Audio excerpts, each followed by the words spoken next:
sekarang saya udah sampai di lokasinya. Jadi memang lokasinya itu yang dipilih di muara sungai. Ini kita meletakkan, kalau di sini disebutnya kelong. Jadi memang dari zaman dulu sampai sekarang masih dipertahankan sama sebagian masyarakat. Ini bentuknya agak besar ya. Ini belum dipasang semua. Nah sekarang saya mau bantuin dulu bapak-bapaknya untuk pasang-pasang jaring dan juga ikat-ikat kayu-kayunya.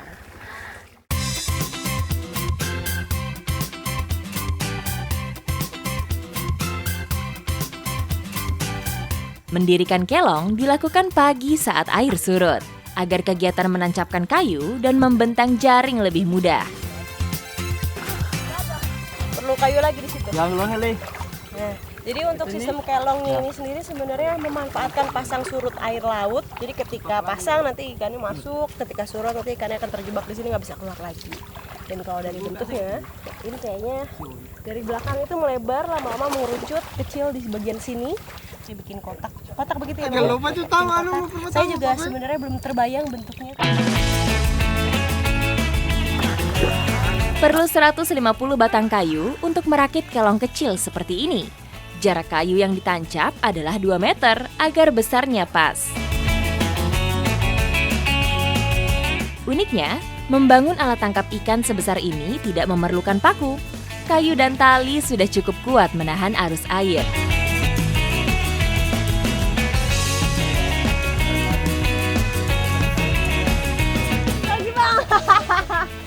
Tuh, weh.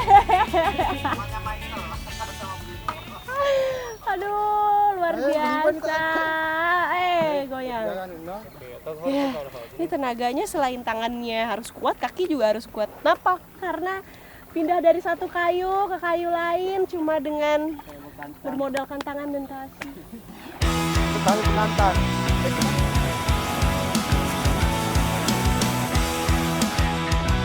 Ternyata tidak mudah. Lumpur pada kayu kecil ini membuat licin pijakan saya.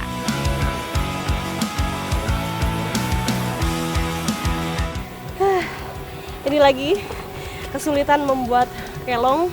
Selain memang kelongnya bentuknya harus tinggi-tinggi, harus naik-naik. Di sini pun kalau kita nampak bawahnya lumpur. Nih, lumpur yang lumayan dalam, jadi kalau ngelangkah pun berat. Bang, tunggu bang. Semakin tinggi kayu, semakin bagus. Karena ikan yang terperangkap juga semakin banyak. Kayu merah adalah pilihan tepat sebab tidak cepat lapuk di dalam air.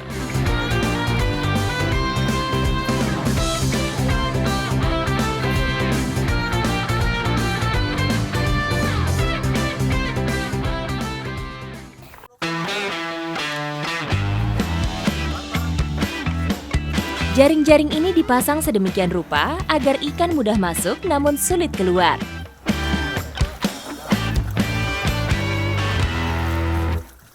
Nah ini kelongnya yang tadi sudah saya dan abang-abang buat udah 90% jadi. Ini tinggal ikat-ikat sedikit lagi udah langsung bisa dipakai. Tapi biasanya untuk menghasilkan ikan biasanya kelongnya nggak bisa langsung dipakai, jadi harus menunggu dulu seharian penuh, besokannya baru bisa diambil.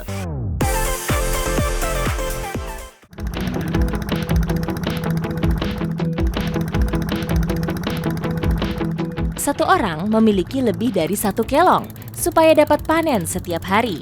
Jarak kelong satu ke kelong sekitarnya kurang lebih 500 meter supaya ikan yang didapat merata. Lagi bang! 1, 2, 3. Wow, udah mulai kelihatan riak-riaknya. Nah, saat yang saya tunggu-tunggu akhirnya tiba juga. Ini adalah saat untuk mengambil ikannya. Sekali panen, warga bisa mendapat 20 hingga 30 kg ikan dengan jenis beragam.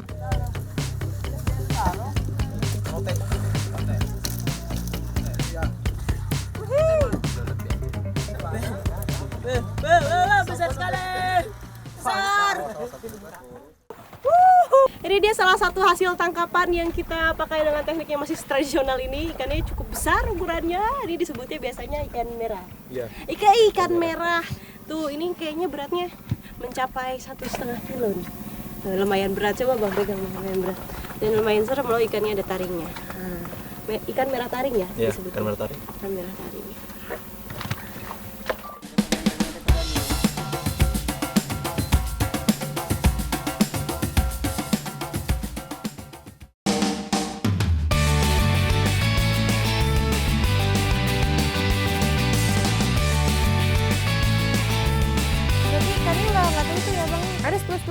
Gede juga ya ternyata Bang. Nanti dikecilin baru tarik ya. Masih di daerah Tarakan, ini saya lagi-lagi mau menangkap hasil laut, tapi tentunya dengan teknik dan juga cara yang berbeda dan masih sangat ramah lingkungan dan juga tradisional. Ini yang kita lakuin sekarang namanya petugu. Nah, petugu ini ya seperti ini nih bentuknya. Tapi sebelumnya saya mau bantuin abangnya dulu untuk ambil ikannya. Udah gak sabar. Ayo Bang. Petugu atau tugu berasal dari kata togok yang artinya menancap. Petugu berdiri di tengah laut yang tidak terlalu dalam dengan dasar laut lumpur supaya petugu menancap kuat. Derah tengah laut seperti ini memiliki arus lebih deras, sehingga menjadi tempat bermain ikan dan biota laut lainnya. Hal ini menjadi pertimbangan utama pemilihan lokasi petugu. Ini karena tekniknya masih sama, menjaring juga, jadi ikan apapun itu semua diambil, kecuali nih kayak ubur-ubur.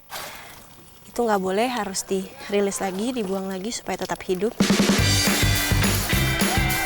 Dalam 24 jam, jaring petugu diangkat 2 kali, saat siang dan tengah malam. Ketika air mulai pasang, jaring kembali diturunkan.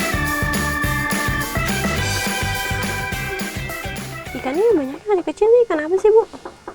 Ikan lama itu Gulama lagi. ya kecil. Ini kalau di sini bapak-bapaknya bertugas untuk jaring diangkat, kalau ibu-ibunya di sini menyortir ikan-ikan dan juga apa saja yang sudah dihasilkan dari jaring. Ini sebenarnya saya ke petugu ini mau cari satu ikan yang memang menjadi ikonik di Tarakan. Ya ikan ini.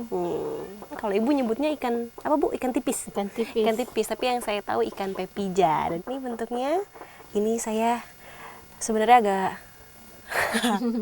agak aneh ngelihat bentuknya. Biasanya ikan itu kan ada sisiknya, tapi kalau ini halus sekali. Tapi yang bikin seram lagi nih bagian giginya, walaupun kelihatan mulus, tapi dia menerkam ikan-ikan kecil makannya biasanya. Besar. Tuh. Ikan kering merupakan makanan khas Tarakan. Cara olahnya pun sangat sederhana. Ikan pepija dikeringkan untuk menjadi makanan ringan atau bisa juga dicampur dengan masakan lain.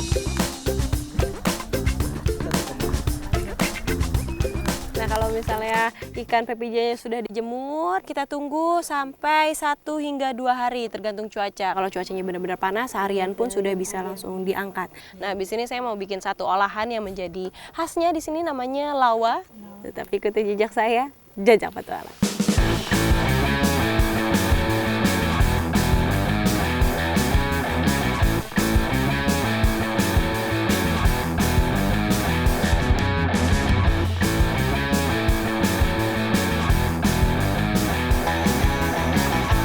Pepija kering dipotong supaya mudah dimakan.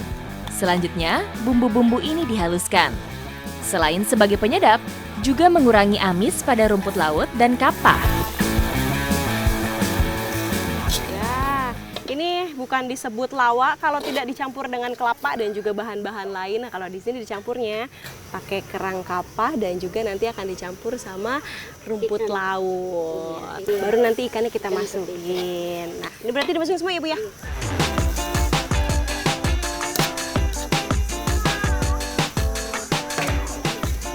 Kalau untuk campuran lawa sendiri, selain memang ikannya yang menjadi bintang utama, ikan pepija, nah pendampingnya itu bisa pakai udang, bisa pakai jantung pisang. Tapi karena kata ibu lebih nikmatnya pakai kapah, jadi kita pakai kapah aja.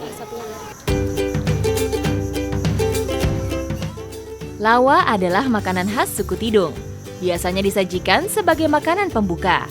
Lawa bisa jadi alternatif makanan diet sebab kandungan seratnya mampu mengenyangkan perut lebih lama. Kayaknya udah matang ya Bu ya?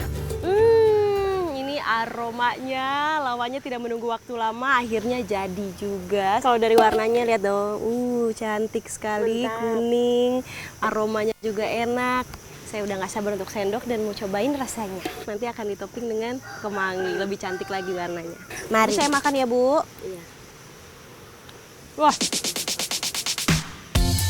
rasanya pertama kali saya gigit, pas banget saya gigit ikan pepija yang sudah kering ditambah dengan kerang kapah.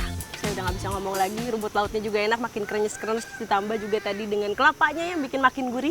Wah, ini enak banget, lengkap apalagi kalau ada nasinya. Tapi kalau misalnya masyarakat di sini memang biasanya juga pakai nasi ya Bu makannya. Nah, habis ini saya sama ibu-ibu mau langsung makan ini pakai nasi, nggak boleh diganggu. Ikuti jejak saya, Jejak Petualang.